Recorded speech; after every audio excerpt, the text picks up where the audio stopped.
At this point, you probably know at least a little bit about NFTs. Maybe that they're bad for the environment, maybe that they're aesthetically repellent, or maybe that they're a scam. The emerging genre of games I'll be talking about in this video sets itself apart because it uses cryptocurrencies and NFTs. Things will get funny because a lot of this stuff is very stupid. But first we need some definitions.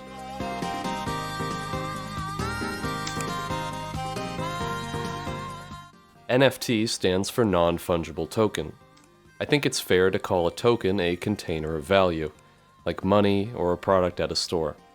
However, money and commodities are fungible, which means that any dollar is the same as any other. If you exchanged a $20 bill for another $20 bill, you probably wouldn't feel ripped off, and that's because money is fungible.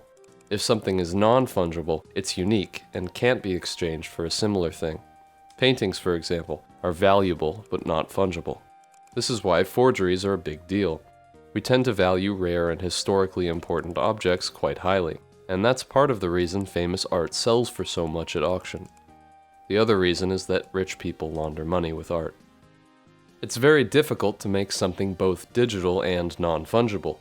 Publishers and pirates have been at war basically as long as the internet has been around, because files are easy to copy and share. So the technology that runs these things isn't trivial. Bitcoin appeared in 2009, and it serves as the basis for all future crypto projects. It uses something called a decentralized blockchain, and we can discuss both those terms one at a time. A blockchain acts as a ledger, a list of financial transactions in a definite order.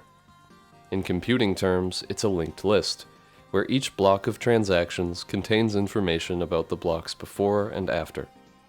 This prevents double spending of the same money. Since anyone can use the blockchain, there needs to be some way to verify that the transactions are legitimate. If you centralize the authority, say in the hands of a bank, you've just invented extremely inefficient money. One of the goals of crypto is to completely eliminate trust from financial transactions, so a central authority goes against the ideology of cryptocurrencies. Decentralizing authority is a novel idea. Each block needs to be verified somehow, and the most popular cryptocurrencies use something called proof of work. Adding a new block to the chain is called mining it, and miners prove their work by solving incredibly intensive numerical problems. These aren't meaningful problems, because the point is just to prove that a lot of computing power is being used. Miners compete to have the most power, and the winner gets to arrange transactions into blocks and add them permanently to the chain. Hypothetically, if someone can get control of 51% of the computing power, they can do whatever they want to the currency. In the case of the big blockchains, this would be very difficult, but it has happened to smaller coins many times. There's another method to audit blockchains called proof of stake, but it gives power to whoever has the most tokens, and it's inherently less secure than proof of work. Proof of stake can and will lead to centralization of power as the token accumulates in the hands of a few people, just like normal money. Compared to the traditional financial system, it takes a huge amount of time and power to move cryptocurrencies around. And of course, computing power isn't just some abstract idea. It translates to real electrical energy, which is why people rightly point out that these fun bucks consume countries' worth of power and are aiding our quest to boil everyone on Earth to death. Even if crypto mining ran on renewables, that would still be energy wasted on a technology that, at best, replicates the function of money. The supposed benefits of crypto are just outlandish speculation, like the claim that cryptocurrencies will displace fiat money. If governments don't want that to happen, it won't. And if they do want it to happen, well, it's probably not going to disrupt anything. When people say an NFT is a piece of digital property, they mean that it's secured in a single, specific place on the blockchain. A block can contain more or less whatever you want, and NFTs are generally links to pieces of content like an image or video. They can also have attributes, which are just numbers with labels like speed or color. So an NFT is a receipt. It's a record that points to a digital file, but is not itself that file. The NFT keeps track of who owns the receipt, but NFT enthusiasts are starting to face the serious problem that no normal person respects the authority of the blockchain. Because if I'm not invested in Ethereum, there's no difference between an NFT I took a screenshot of and a real one. The crypto community hates centralized authority, but there's no way to enforce token ownership if your army is just a bunch of nerds and some websites.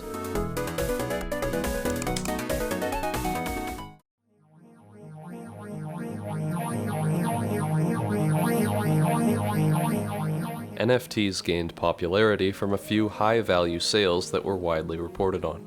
Beeple, a hack whose art sucks, sold an NFT at the formerly respected auction house Christie's for $69 million. Because of a few big sales, NFTs have been sold as a great way for artists to make money from their work. In reality, very few artists are making any money from their NFTs. The buyer of the Beeple piece I mentioned happened to be one of Beeple's business partners, so it's not even clear if the hype around NFTs is organic. Either way, the adoption and sale of NFTs is driven by hype. Creating and exploiting a sense of community is a big part of how they're sold, so an artist who's not already popular stands to gain nothing from an NFT drop. I don't want to dig too deep into the art side of things, but one massive issue with NFTs is that they're the easiest things in history to forge, because they're just files.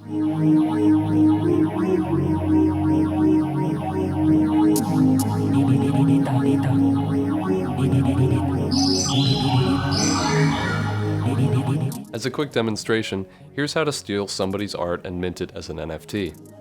I think my Gaia Online avatar is as good or better than anything Beeple has ever come up with, so let's go with that. I can just save this file and then go on to OpenSea, which is basically a big auction house for digital collectibles, and mint it right from there. OpenSea has proven in the past that they don't care if you steal someone's art, so the artists that made all my character art have no recourse if I start making money from this.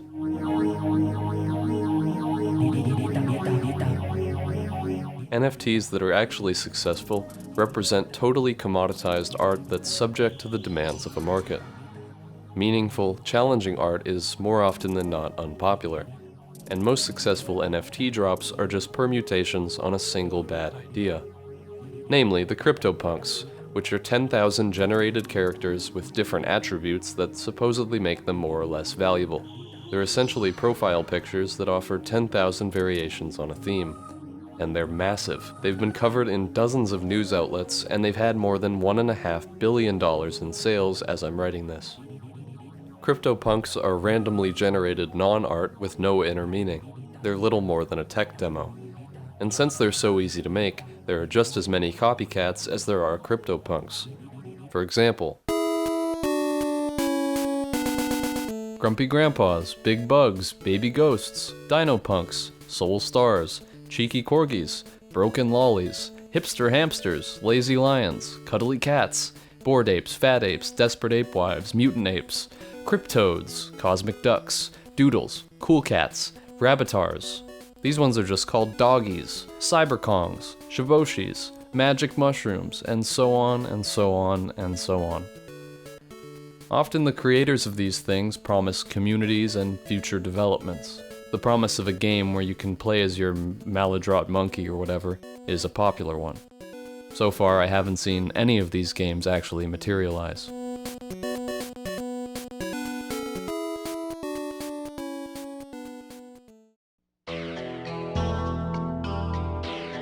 Now that I've thoroughly poisoned the well and gotten my gripes with NFTs off my chest, we can talk about crypto games. They've existed in some form for years now. Gambling sites have been around as long as Bitcoin has.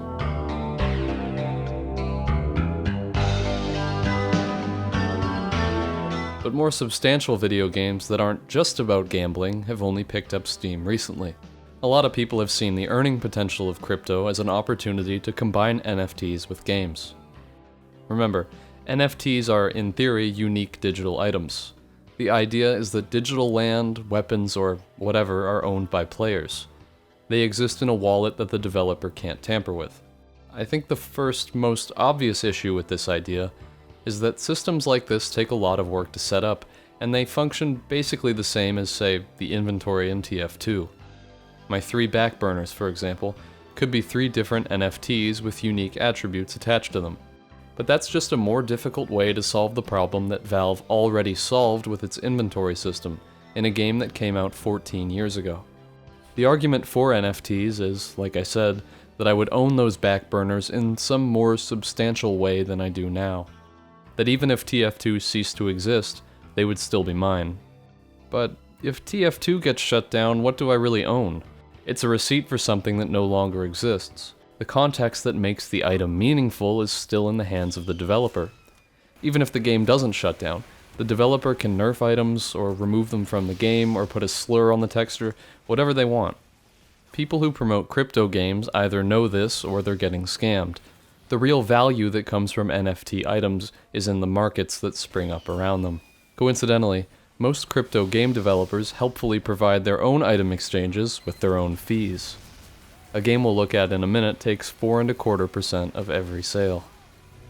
The guy who made Paratopic wrote a great essay about NFT games from a developer's point of view, and they don't look great from that angle either. Although the NFT owner has a kind of symbolic power, the meaningful stuff is still in the hands of the developer who, according to the essay, would have to make the game much worse for NFTs to have any instrumental role. The truth is that they're usually just glorified Counter-Strike skins.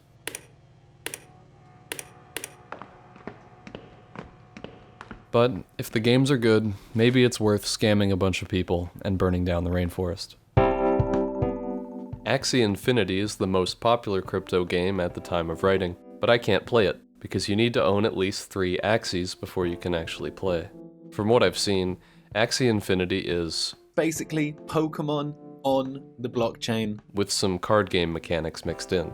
As of writing this, the cheapest buy-in would be around $500, but from what I hear, you won't be winning any battles without paying extra. Axie looks very much like a mobile game, and it asks the bold question, what if Pokemon designs were less inspired? All Axies are barely animated blobs with some randomly selected parts pasted onto them. NFTs actually incentivize this kind of design, because if you need tens of thousands of unique creatures, they literally cannot be interesting. If some of the characters were too interesting, the game would risk alienating people who couldn't get their hands on the super rare Axies. Its design is strategically generic. The cheap Axies are similar enough to the expensive ones that people don't get disheartened. But there's still a difference, so there's still demand for the more expensive ones. There are some interesting ideas on offer though. Breeding is the main way people make money through Axie Infinity, and the game has a pretty complex system of genes that affect what body parts, stats, and moves each new creature gets. It could be a fun little game about doing eugenics with monsters, but it's plugged into this parasitic market where every step of the process costs a ridiculous amount of money. The stakes are so high that there's no room to actually have fun, and when the Axie market fails in a few months or years, there's a pretty good chance the developers will just pull the plug before anyone gets to play with the mechanics. As we stand right now, Axie Infinity is a Ponzi scheme. It's built on new players coming into the world, and therefore, when there's more players in the world, there's more demand. The developers are also promising to add digital land, resource gathering, and crafting to the game. Those have supposedly been in the works since at least September 2019.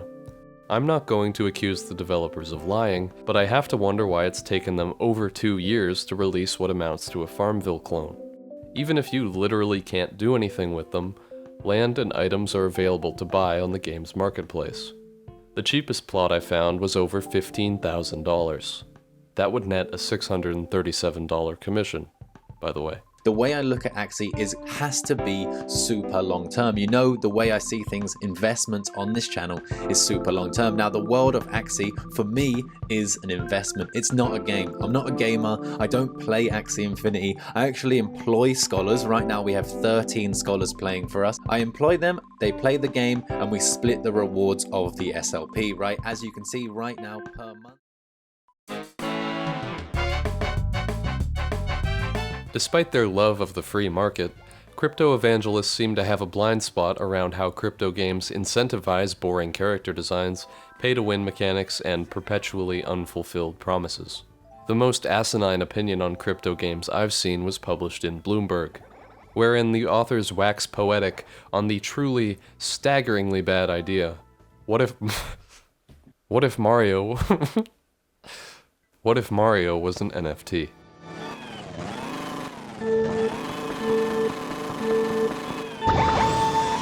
Imagine being able to earn money by playing Mario Kart. You wouldn't have to be all that good at it. You wouldn't have to play it 24/7. Because in this mind experiment, you get to be Mario for as long as you like. You get to be him because you own him. Because your Mario is an NFT, he's impossible to duplicate. You and you alone own him. And because you own Mario, your go-kart is always better and faster than the ones piloted by other familiar faces in the Mushroom Kingdom. Like Luigi, Toad, and Princess Peach, by the way. So off you go, earning the kingdom's digital money. Mario coins, let's call them. Given market economics, you might have to pay more for NFT Mario than for, say, NFT Peach.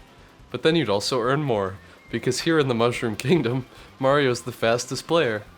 When you step out of the game and back into your day job, you still own Mario. When you start playing again, Mario is there, waiting for you, waiting to earn you Mario coins. Hey Charlie Wells and name I can't pronounce, your game idea sucks and you don't understand crypto. If only one person can own each character, only 10 people will play your game. If the characters are available in limited runs of, say, 10,000, everyone who didn't get Mario will quit after an hour, because Mario wins every race. Crypto games benefit from making the actual relation between the market and the game as obscure and difficult to understand as possible. That's why the breeding in Axie Infinity is so complex, and why all the monsters look the same. Real NFT Mario Kart, which I actually think is a possibility, would have carts randomly generated from a set of possible parts. After so many races, or after speculating on a market, players could throw their carts plus some Mario coins into a machine to generate a new, possibly better cart. The original carts would be preserved but would lose some value, the same way Axies who've been bred are worth less than virgin ones. Anyway, of all the games I'll be looking at, Axie Infinity is the closest to being a real game. The developers supply a lot of fluff about viewing players as partners and the game being the Pokemon they wish they had as kids. But Axie Infinity is ultimately about breeding and selling Axies with a high perceived value. The real game is extracting as much money as possible from whoever decides to buy in next, and playing hot potato until the whole thing collapses. Axie, for me, is an investment. It's not a game. I'm not a gamer. I don't play Axie Infinity.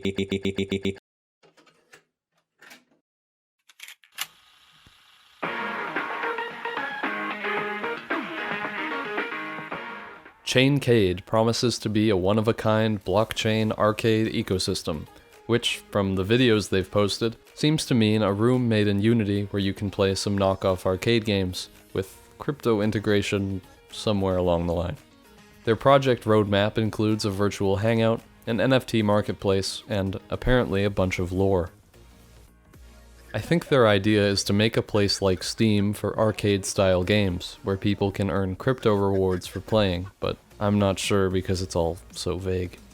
There are 2 games available on Chaincade right now, and neither of them involve crypto at all. Moon War is a space shooter where you can only move left and right.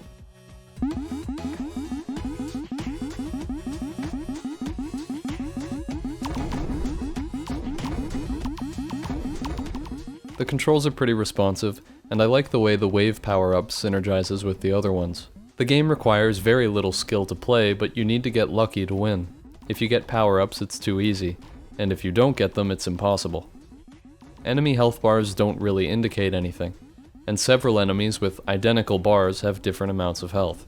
If they'd taken a cue from Galaxian and used movement patterns to make enemies hard instead of health, I think the game would be a lot better.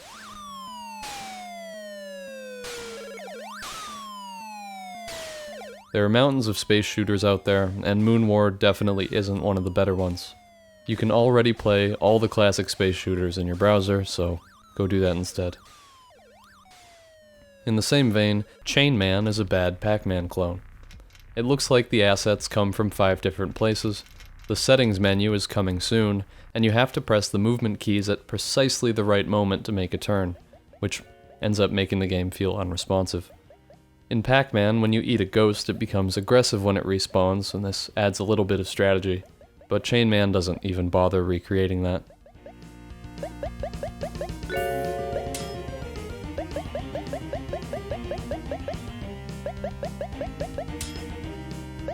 But since we're talking Pac-Man, there's a really great demake of Pac-Man Championship Edition in this Namco Museum Archives pack.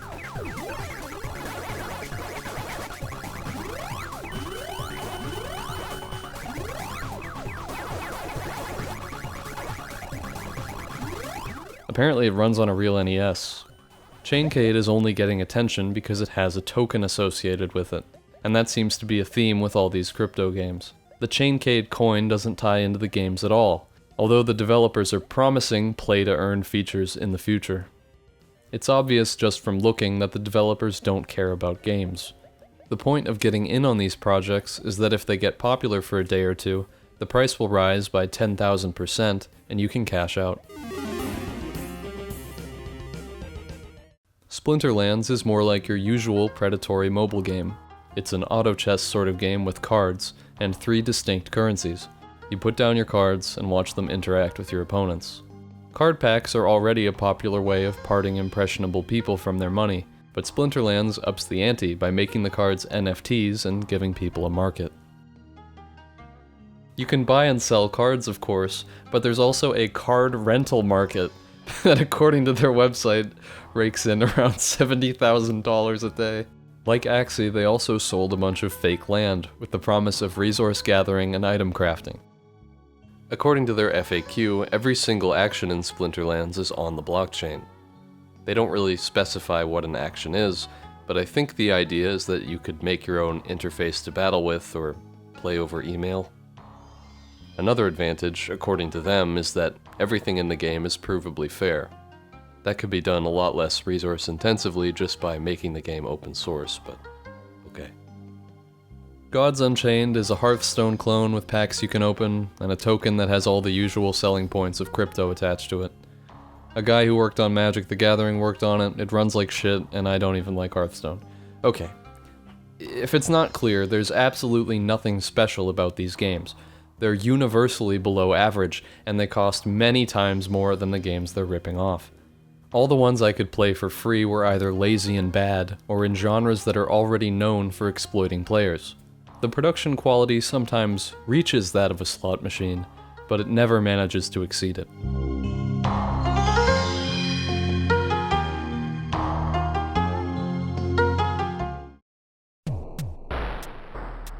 Trying to play these games points to only one thing, that this isn't really about the games.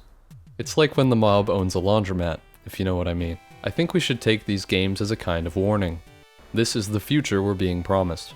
There's serious money behind these projects, and they threaten to reduce many games to glorified casinos, with these parasitic, hype-based markets bolted on. Games that have a big impact become part of the mechanical background for all other games. For a long time, you couldn't get away from crafting and skill trees. Now everything has to have a Dark Souls dodge roll. In the future, we may have to reckon with play-to-earn mechanics. Whether or not that pans out depends on how long these things manage to last before they burn themselves out, but it looks pretty likely. EA recently released a transcript of an earnings call from November 3rd, where the CEO mentions NFTs by name 3 times. I'm not going to say that's proof of anything, but if you're bringing this stuff up in a call with Barclays and Goldman Sachs, it must carry some weight in your mind. Executives can see all the huge numbers coming out of crypto, and they want to get in on it. Whether or not they know anything is up for debate, but if the CEO wants NFTs in his game, he'll probably get it done. EA is already quite good at exploiting people with microtransactions, especially in games like FIFA, where card packs are such a huge thing. Money! Money! Money! Let's go! Using a market controlled by EA to take commissions and drive up the price of cards is probably pretty appealing. Ubisoft has expressed a similar sentiment. They're a member of an organization called the Blockchain Game Alliance, and they recently funded a crypto game called The Sandbox by Pixowl. That studio has actually made games before, like the critically acclaimed Addams Family Mystery Mansion. Right now, The Sandbox has a level editor, an asset editor, and markets for items and land. They even got Deadmau 5 in on it. All the assets are NFTs with artificial scarcity built in, and you need to be verified to actually make models for the game.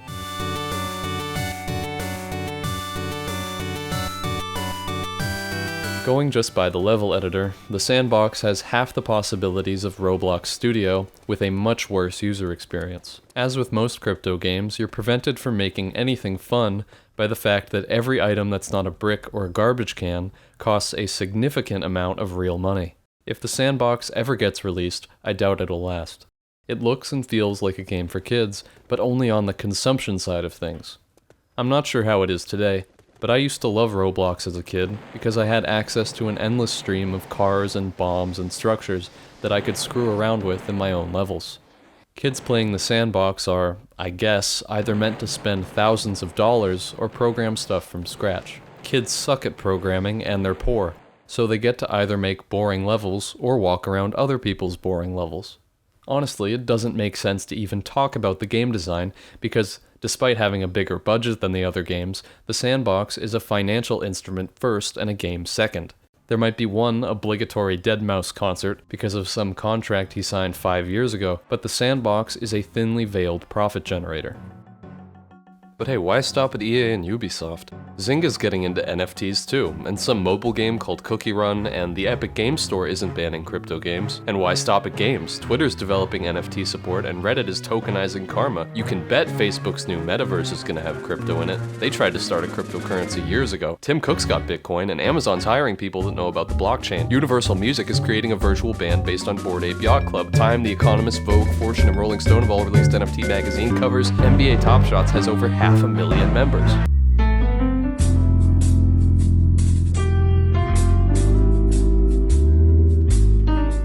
Decentraland was an early shot at making a metaverse, which, despite its sci-fi connotations, seems to just mean a worse version of Second Life.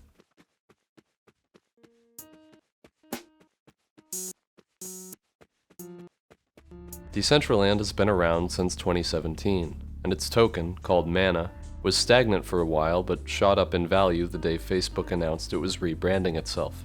The game is, I think, a prime example of what the shift toward crypto and so-called metaverses represents. Decentraland is different from the other games I talked about because it actually got finished. It realizes this dream of digital land, and it's one of the most depressing things I've ever experienced. Almost all the land is just owned by people speculating on it. They haven't built anything. The game is this endless green nothing with the inoffensive, low-detail graphics of a tech startup website. The buildings that occasionally jut from the landscape, slowing you down as they load from this hulking environmental disaster of a blockchain, are without fail galleries to show off NFT art, or a commercial for a less successful scam.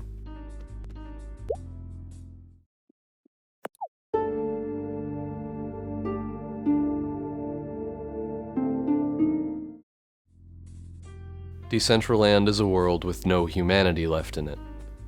There's no love or higher intent to the stuff people are making, just unfettered greed eating itself and shitting itself out for all to see.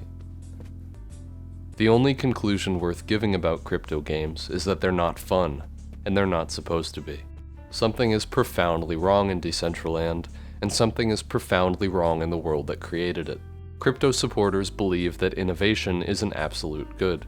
But the issue is deeper than just one stupid idea. What brings someone to buy a fake deed for fake land? Well, I can't prove it, but I think crypto's popularity comes from the belief that we don't really have a say in the future anymore. There are no possibilities for things to get better. No hope in these systems that just fail time after time, making everyone poorer and more miserable while CEOs and bankers get to go on living, and living well. There's no hope for a just world where our leaders serve our interests rather than the demands of fucking Nabisco or Deutsche Bank, and cryptocurrencies appeal to this feeling. They promise to disrupt the financial system, to bring power to the people, and to make life better by making you rich. And some people have gotten lucky, but the vast, vast majority haven't.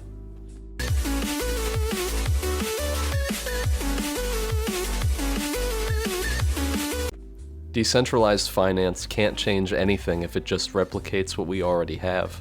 When the bubble bursts, it's not going to be Elon Musk or Tim Cook losing all their money. It's going to be a regular guy who thought crypto might save his life or his family's life. What pisses me off isn't a bunch of nerds building dumb apps to sell each other personas, it's that so many desperate people get caught up in these scams. The question of art really doesn't even matter with crypto. Nothing with crypto attached to it has gotten stuck in my head or changed my life or made me feel anything other than a sort of cold dread. But the real problem is that crypto's gonna destroy people's lives. Decentraland is just another smiling face painted over the blockchain. That's all any of these projects are. The promoters promise games or art or community to whoever is desperate enough to listen. They hype up Discord channels full of hundreds and hundreds of people who buy into this project that'll help them out or make them happy, and soon the rug gets pulled and the freaks leave with their money and then they do it again. Decentraland exists to sell itself. Nobody actually likes it, and everyone involved is involved to make money. The overnight adoption of this technology by large corporations proves beyond a shadow of a doubt that it's not going to disrupt anything. Crypto is another carrot on a stick, another way to turn works of art like games into commoditized slime, and another way to part people from their money. Its ideal world is just a market, just endless work for you and endless speculation for them and profit toward no end. Crypto is flat out disgusting, and it poisons everything it touches. I don't want to let earnest crypto holders off the hook. They are unequivocally stupid and they are doing a bad thing. You should continue bullying everyone you see with an NFT profile picture. But I've seen people invested in these things whose lives would be made immeasurably better by a few $1,000s, and I've seen that money go down the drain because some Redditor promised them 100x gains on a surly squirrel or a crazy capybara. It's funny, but it's not. If you're considering investing in crypto or an NFT, please don't. It won't make your life better, it won't give you a community or a return or anything other than a number in a crypto wallet that will be worthless in 5 years. If all our systems have abandoned you, please just try to talk to someone around you. People are more loving and generous than we give each other credit for. The blockchain is a system that removes trust in people from its equation, but you don't have to accept that that's the way things are. I don't have a solution for you, and I know these people sure as hell don't. But if the crypto movement expresses anything, it's a desire for community and a desire for people to have power and agency in their own lives again. So it contains one kernel of truth, and that is that nobody can be powerful alone.